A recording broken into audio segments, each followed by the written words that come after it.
adik-adik, dalam video pembelajaran kita hari ini, kita akan memasuki materi kita yang kedua dari bab yang pertama, yaitu Yesus mewartakan kerajaan Allah melalui perumpamaan. Sebelum memulai kegiatan pembelajaran kita pada hari ini, marilah kita awali dengan doa pembuka. Dalam nama Bapa dan Putra dan Roh Kudus. Amin. Ya Allah yang patut kami sembah, melalui Yesus Putra-Mu, Engkau mewartakan kerajaan Allah. Terangilah hati kami, agar kami semakin mengenal kehendak-Mu melalui perumpamaan Yesus yang diwartakan kepada kami. Amin. Dalam nama Bapa dan Putra dan Roh Kudus. Amin. Pada pertemuan sebelumnya, kita sudah mendalami materi tentang kerajaan Allah sebagai pokok pewartaan Yesus. Pada pertemuan sebelumnya, dapat kita simpulkan bahwa yang pertama, paham tentang kerajaan Allah itu sudah berkembang sebelum zaman Yesus. Yang kedua, kerajaan Allah adalah suatu keadaan di mana Allah benar-benar meraja di dalam hati umat manusia dan di dalam kehidupan manusia sendiri.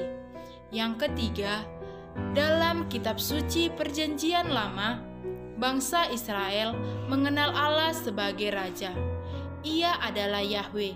Ia adalah Raja yang kuat, Raja yang berkuasa, dan Raja yang berdaulat. Yang keempat, misi utama Yesus adalah mewartakan kerajaan Allah. Kerajaan Allah yang diwartakan Yesus adalah tentang pertobatan. Dan yang kelima, kerajaan Allah berarti turun tangan Allah untuk menyelamatkan dan membebaskan dunia secara total dari kuasa kejahatan. Kita dapat melihat dalam Injil Lukas 10 ayat 18. Baiklah, sekarang kita akan membahas apa itu perumpamaan. Perumpamaan adalah penyampaian pesan menggunakan bahasa imajinatif, simbolis, kiasan, atau perbandingan. Yesus menggunakan perumpamaan agar orang yang mendengarkan pewartaan dan ajarannya diharapkan mampu untuk mengerti dan menangkap pesan di balik dari perumpamaan tersebut. Yesus mewartakan kerajaan Allah melalui perumpamaan agar dapat dimengerti.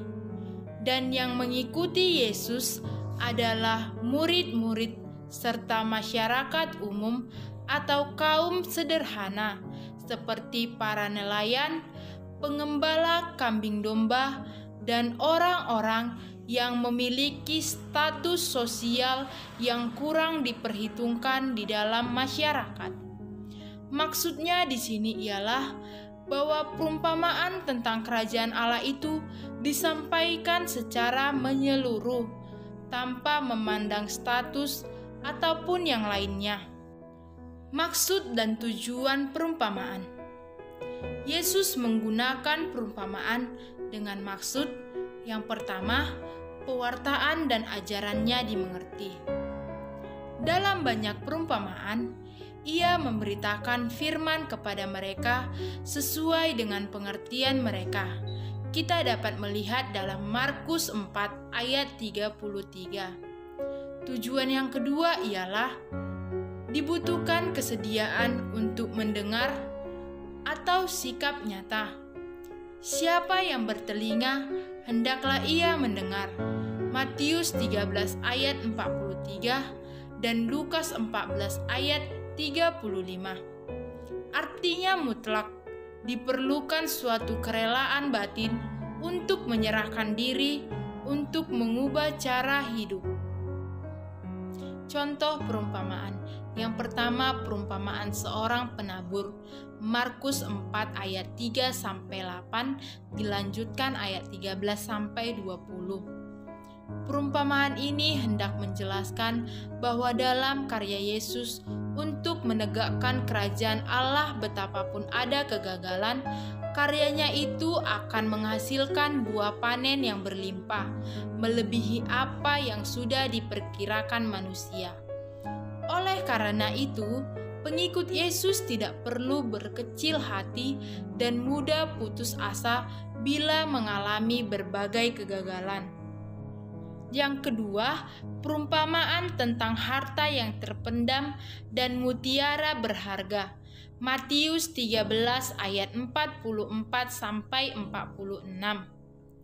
Demi kerajaan Allah, manusia harus memandang Allah sebagai harta yang paling berharga. Untuk itu, ia harus berani meninggalkan segala miliknya yang selama ini dianggap paling berharga dalam hidupnya. Hidup dalam kerajaan Allah adalah hidup yang penuh sukacita. Sekalipun untuk mencapainya, seorang harus berani meninggalkan segalanya. Baiklah adik-adik, kesimpulan dari materi kita hari ini ialah bahwa Yesus mewartakan kerajaan Allah melalui perumpamaan, bertujuan agar semua orang dapat memahami dan mengerti arti dari pewartaan dan pengajaran tentang kerajaan Allah. Dan melalui materi kita hari ini, semoga kita dapat hidup dalam kerajaan Allah. Hidup dalam kerajaan Allah berarti hidup dengan penuh sukacita, keadilan, dan kebebasan. Baiklah, sebelum mengakhiri pertemuan kita hari ini, marilah kita berdoa. Marilah kita siapkan hati dan pikiran kita dalam nama Bapa dan Putra dan Roh Kudus. Amin. Ya Allah yang penuh kasih, terima kasih atas pelajaran hari ini. Semoga hari demi hari kami semakin mengenal kehendak-Mu melalui perumpamaan Yesus yang diwartakan kepada kami hari ini. Amin. Dalam nama Bapa dan Putra dan Roh Kudus. Amin.